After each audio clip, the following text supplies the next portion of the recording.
आदरणीय दर्शकवृन्द नमस्कार। म राजु अधिकारी। यो हो कार्यक्रम ओम आदि गुरुवाणी।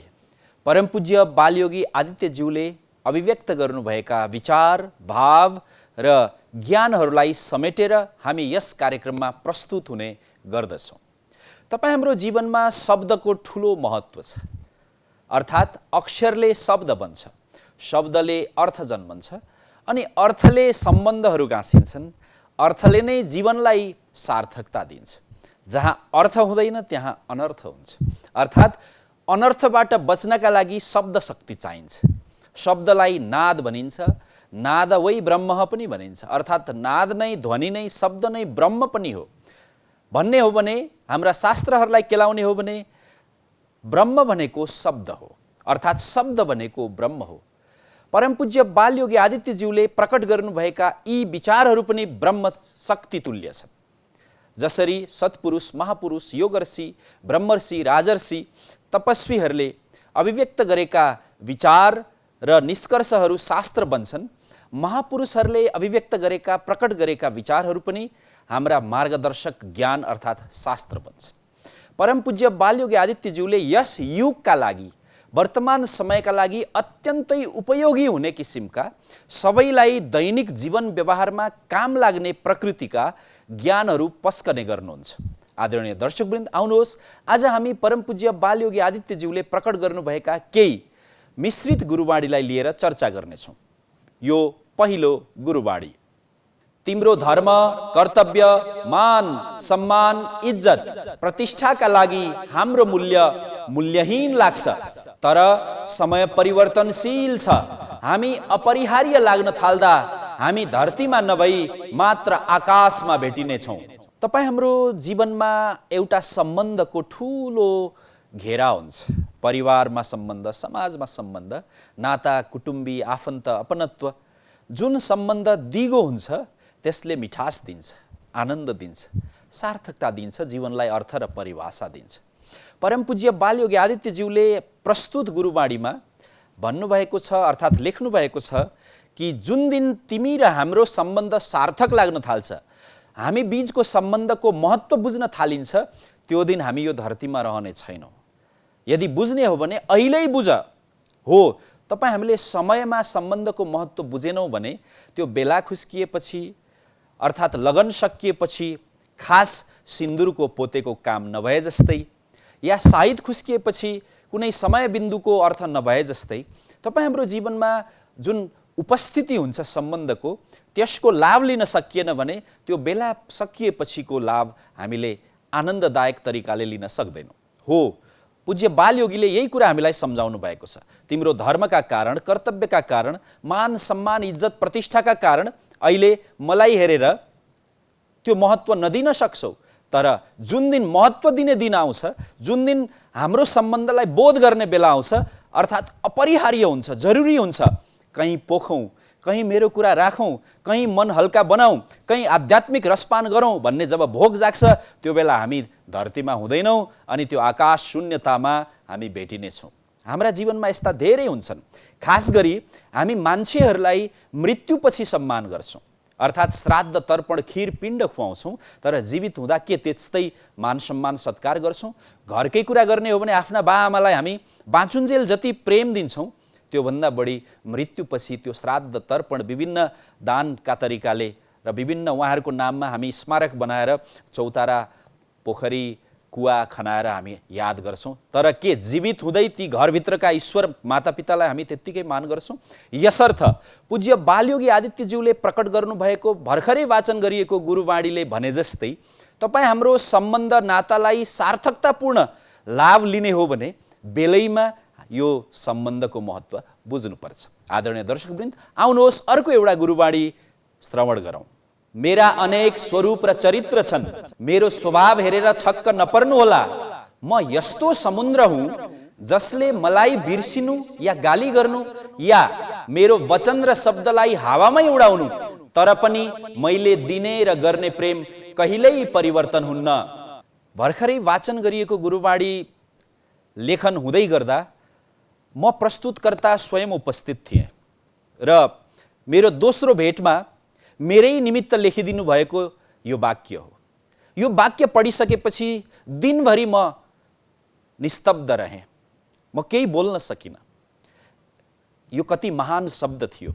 अहिले पनि यो शब्दले मलाई हरेक दिन उचाल्छ, निन्द्राबाट जगाउँछ, स्वप्नतिर लैजान्छ, प्रेम र अन्तर्भावमा लैजान्छ र एउटा सद्गुरुको आशीर्वादको अनुभूति हुन्छ। हो, परमपूज्य बालयोगी आदित्यज्यूका धेरै स्वरूपहरू छन्, अनेक चरित्र छन्। उहाँको आकृति, उहाँको स्वरूप, उहाँको उमेर सानो छ, तर उहाँले पस्कने ज्ञान, उहाँले प्रस्तुत गर्ने स्वभाव, उहाँको शारीरिक संरचना अनि उहाँका शब्दहरू देख्दा नयाँ व्यक्तित्व छक्क मात्रै होइन, परम छक्क या 3 छक्क पर्छ र उसलाई सोच्न बाध्य हुन्छ उहाँको अवस्थिति उपस्थितिले। मलाई पनि भएको थियो र प्रत्येकलाई हुन्छ। तर त्योभन्दा अगाडि परमपूज्य बालयोगी आदित्यज्यू सम्झाउनुहुन्छ, म एउटा समुद्र हुँ, यस्तो समुद्र हुँ जहाँ प्रेमको मडी, प्रेमका रत्नहरू गहिरोमा त्यो पिँधमा छन्, र यस्तो समुद्र हुँ जो गङ्गाजल हुँ, यस्तो एउटा अमृतमय कुण्ड हुँ जसले म निरन्तर निरन्तर यहाँहरूलाई स्नान गराउँछु। र उहाँले प्रस्तुत गुरुवाणीमा भन्नु पनि भएको छ, चाहे मलाई गाली गर, चाहे मलाई बिर्सिदेऊ, चाहे मलाई बेवास्ता गर, तर मैले दिने प्रेम कहिल्यै पनि घट्दैन, कम हुँदैन, ह्रास हुँदैन, क्षय हुँदैन, खिएर जाँदैन।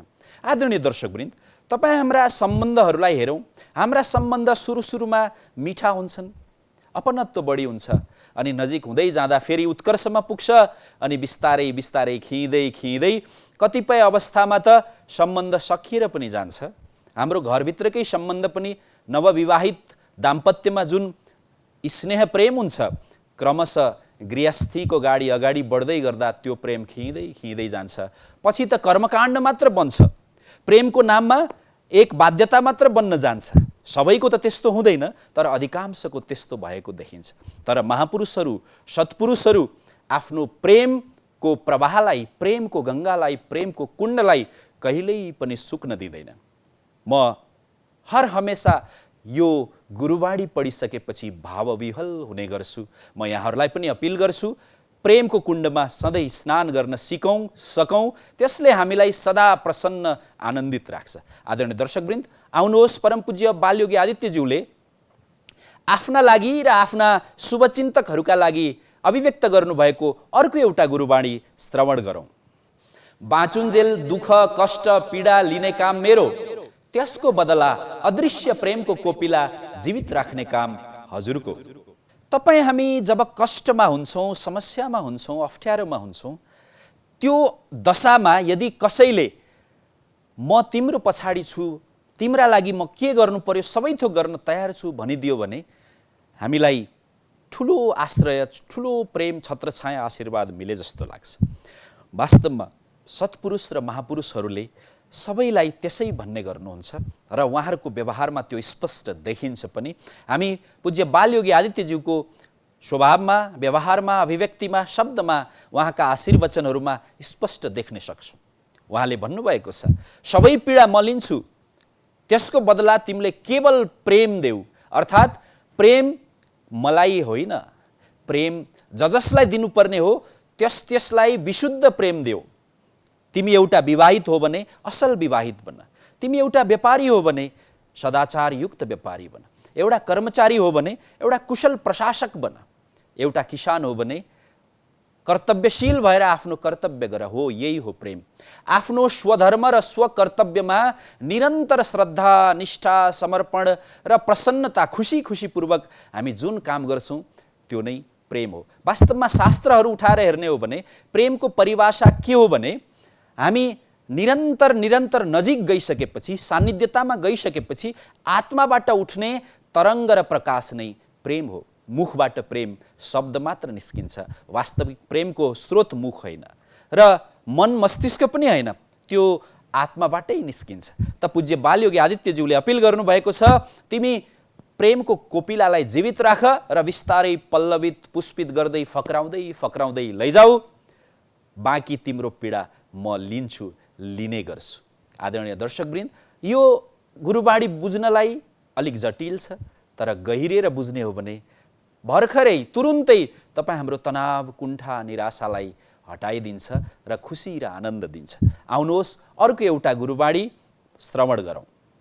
मेरो धर्ममा अरूलाई कष्ट या पीडा दिनु भनेको महापाप तुल्य हो। परम पूज्य बालयोगी आदित्यज्यूको यो गुरुवाणी संविधान तुल्य छ। अर्थात् उहाँका बारेमा हामी बजारमा, समाजमा, भिडमा धेरै कुरा सुन्छौँ। मैले पनि सुन्छु, यहाँले पनि सुन्नुहुन्छ। हो, जबसम्म हामी भेट्दैनौँ, नजिक जाँदैनौँ, जबसम्म बागद्वारमा गएर नुहाउँदैनौँ, त्यहाँको शीतल जलको अनुभूति कसरी आउँछ? जबसम्म बगैँचामा गएर ती फुलको सुगन्धलाई पान गर्दैनौँ, तबसम्म कल्पना, शब्द, तर्क या अरू शब्दहरूबाट कहाँ अनुभूति हुन्छ? यो अनुभूति गर्नुपर्ने विषय हो। पूज्य गुरुदेवले भन्नुभएको छ स्पष्ट, मेरो धर्ममा अरूलाई कष्ट या पीडा दिनु भनेको महापाप हो। उहाँले जति पनि शब्दहरू लेख्नु भएको छ, आजसम्म कसैलाई पनि प्रत्यक्ष आघात पुर्याउने, अपहेलित गर्ने, कसैलाई पनि गिराउने किसिमको, कसैलाई पनि दुखी बनाउने किसिमको, कसैलाई प्रहार गर्ने किसिमको कहिल्यै पनि लेख्नु भएको छैन। शब्द लेख्नु भएको छैन, यो त सत्य हो नै। कहिल्यै कुनै पनि व्यवहारले, कुनै पनि कार्यक्रमहरूमा, कुनै पनि उपस्थितिमा कसैलाई पनि अप्ठ्यारो हुने किसिमको अवस्था सिर्जित गर्नुभएको छैन। वास्तवमा यो एक सत्पुरुषको विशेषता हो। उहाँले स्पष्ट भन्नुभएको छ र बेला बेलामा लेखिरहनुहुन्छ, मैले कहिल्यै पनि कसैलाई पनि कुनै पीडा दिन्न, कुनै कष्ट दिन्न, बरु म कष्ट लिन्छु, पीडा लिन्छु, म आफू कष्टमा हुन्छु। यतिखेर यो कार्यक्रम यहाँहरूको बिचमा प्रस्तुत गर्दै गर्दा केही क्षण अगाडि मात्रै उहाँसँगको दर्शन भेटबाट यहाँ आएका छौँ। उहाँ पीडामा हुनुहुन्थ्यो, उहाँलाई रुगा खोकी, गलामा समस्या थियो, तर पनि मुस्कानले उहाँले कार्यक्रमका लागि हामीलाई स्वीकृति दिनुभयो। हामीले अनुरोध गऱ्यौँ, गुरुवर हजुर एक्लैले पीडा लिने होइन, पीडा हामीलाई पनि दिनुहोस्। तर उहाँको सङ्केत थियो, पीडा जति म लिन्छु, तिमीलाई खुसी दिन्छु, प्रेम दिन्छु, आनन्द दिन्छु। हो, आज हामी यस्तै यस्तै उहाँको आशीर्वाद र प्रसाद रसपान गर्दै आजको कार्यक्रमबाट बिदा लिन्छौँ। यो कार्यक्रम श्रवण गर्दै गर्दा यहाँहरूमध्ये धेरैलाई कौतूहल पनि भइरहेको हुनसक्छ, प्रश्न पनि उठिरहेको हुनसक्छ, विभिन्न प्रकारका तर्कहरू पनि जन्मिरहेको हुनसक्छ। एकपटक तर्क, प्रश्न र कौतूहलतालाई विश्राम दिएर हृदयमा प्रेम जगाएर श्रवण गर्नुभयो भने फेरि यो कार्यक्रमलाई यहाँले युट्युबमा या अन्य माध्यमबाट श्रवण गर्नुभयो भने यसको गहिराई बुझ्नुहुनेछ भन्ने अपिल गर्दै म आजको कार्यक्रमबाट बिदा लिन्छु।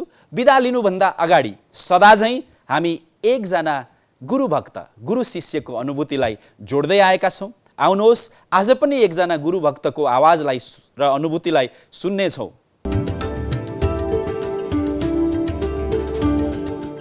अब म चाहिँ यसो गुरुदेवसँग जोडिएको बेलामा थोरै भजन कीर्तनहरू सिक्दै थिएँ। त्यही अवस्थामा गुरुदेवसँग एकाएक त्यस्तै भेट हुन पुग्यो संयोगवश। उहाँलाई खोजी गरेँ मैले। उहाँको त्यो सगरमाथा च्यानलमा सानो एउटा क्लिप देखेँ मैले उहाँको। त्यो क्लिपद्वारा चाहिँ मैले एकजना लक्ष्मी भाइ, मेरो आफ्नो नाता पनि पर्नुहुन्छ, उहाँलाई देखेर गुरुदेवसँग जोडिने मौका उहाँबाट जुटाएँ। त्यस पछाडि गुरुदेवसँग जोडिएँ। अनि गुरुदेवसँग जोडिएकै दिन म थोरै भजन सिक्दै थिएँ। उहाँलाई चाहिँ त्यो यसले भजन गाउँछ भन्ने, अलिअलि सिक्दैछ भन्ने कुरा चाहिँ जानकारी भएछ। त्यस पछाडि मैले चाहिँ एकपल्ट भेट्छु गुरुदेवलाई, एकपल्ट अब यहाँभन्दा त भेट्न पाइँदैन भन्ने मनमा थियो। तर गुरुदेवले हिँड्ने बेलामा मातासँग यसो केही लेख्ने सङ्केत गरिस्यो। त्यस पछाडि उहाँले लेखिस्यो, मलाई भजन मनपर्छ, भजनमा आउनु भनेर मलाई लेखिस्यो। अनि त्यस पछाडि भजन पनि हुँदो रहेछ भनेर, अनि कहाँ हुन्छ भजन, कसरी हुन्छ भनेर सोधेर अनि भजन गर्ने ठाउँ गुरु माता पिताहरू बस्नुभएको ठाउँमा हुन्थ्यो। त्यस पछाडि म भजनमा जोडिन जान थालेँ। अब भजन पनि भर्खर सिक्न थालेको, मलाई त्यति जानकारी पनि नभएको, खालि मात्र एउटा भावले गाउने गरेको थियो। तैपनि गुरुदेवले आउनु भनेपछि म जान थालेँ। अब सबै वरिपरि नयाँ मान्छे, परिचय भएको मान्छे पनि हुन्न थियो। नयाँ ठाउँ, नयाँ सम्बन्ध जोडिएको थियो गुरुदेवसँग त्यहाँ भेट भएपछि। अनि आफूलाई भजन पनि नआउने, सिक्दै गरेको अवस्था, अनि नयाँ मान्छेहरूको सामुमा गाउनु पर्दा अलिक कठिनाइहरू हुन्थे नै। तैपनि गुरुदेवले इन्करेज गरेर लगिसिन्थ्यो। उहाँले थाहा नपाइकन जो अगाडि बसेको छ जसले त्यसको अनुभव गर्छ उसलाई मात्रै थाहा हुन्थ्यो कि उहाँले यसरी इन्करेज गरेको छ भन्ने कुरा। एक दिनको कुरा थियो, म घरमा आज चाहिँ भजन गाउँछु भनेर एउटा देवीको भजन गाउने आफूलाई इच्छा राखेर गएँ। गुरुदेवलाई त्यो देवीको भजन मैले लेखेको ओरेको सबै उहाँले उहीँ बसेर हेर्नु हुँदो रहेछ। अनि मैले सारेर लिएर गएँ। सारेर लिएर गएपछि म पुग्ने बित्तिकै गुरुदेव छेउमा गएर दर्शन गर्थ्यौँ हामी। दर्शन गरेपछि त्यो भजनको कापी निकाल भनेर उहाँले सङ्केत गरिसक्यो। अनि कापी निकालेँ। अनि त्यहाँदेखि कापी पल्टाउन थालेँ। पल्टाउँदै गएँ। जुन मैले गाउन खोजेको भजन थियो त्यहाँ ठ्याक्क रोकिसक्यो गुरुदेवले। अनि रोकेर एउटा जय भन्ने शब्द थियो, त्यो शब्दलाई इङ्कित गरेर देखाइ गरेछ। मैले केही पनि बुझिनँ। अब के देखाएको होला भनेर मैले त्यो सोच मात्रै रह्यो। अब बुझिनँ मैले कुरो। अब भजन सुरु हुने बेला भयो। भरे भजन गाउन बसेँ। भजन गाउन बसेपछि त अब एक त ताल लय भाका आदि इत्यादिको पनि जानकार राम्रोसँग नभएको मान्छे शब्दै छुटाएपछि त त्यो कस्तो भयो होला भजन गाउन थालेँ। अब कपी हेरेर गाउँदै अब शब्दै रहेनछ, ताल न बेतालको भइहाल्यो। अनि गुरुदेव खुब हाँसिस्यो त्यतिखेर। अनि हाँस्न थालिस्यो। अनि अरूले त्यो भजनलाई पूर्ण गरे। अनि भरे गुरुदेवको मामा शम्भु भाइ हुनुहुन्थ्यो त्यतिखेर, यसो बाजाहरू बजाउनुहुन्थ्यो। उहाँ चाहिँ अहिले स्वर्गवास हुनुभयो। अनि उहाँले दिदी हजुरले भजन लेख्दाखेरि एउटा शब्दै छुटाउनु भएछ। अनि त्यो जय भन्ने शब्द तपाईँले एउटा छुटाएको हुनाले यो टाइमिङ बिग्रियो भनेर भने। गुरुदेवले त्यो अगाडि नै देखाएको थियो मलाई जय भनेर। तर मैले त्यतिखेर बुझिनँ। भरे पो गाएपछि अनि यो छुटेको रहेछ र गुरुदेवले तैँले यो छुटाइस् भनेर भन्न खोजिसकेको थियो। तर मैले त्यो त्यतिखेर बुझिनँ। एउटा अनुभव त यो रह्यो।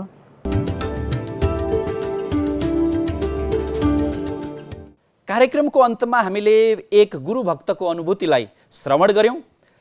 यही अनुभवका साथ र परमपूज्य बालयोगी आदित्यज्यूले अभिव्यक्त गर्नुभएका विभिन्न अन्तर्भावहरूका साथ हामी आजको कार्यक्रमबाट बिदा लिन्छौँ। नमस्कार। ओम आदि।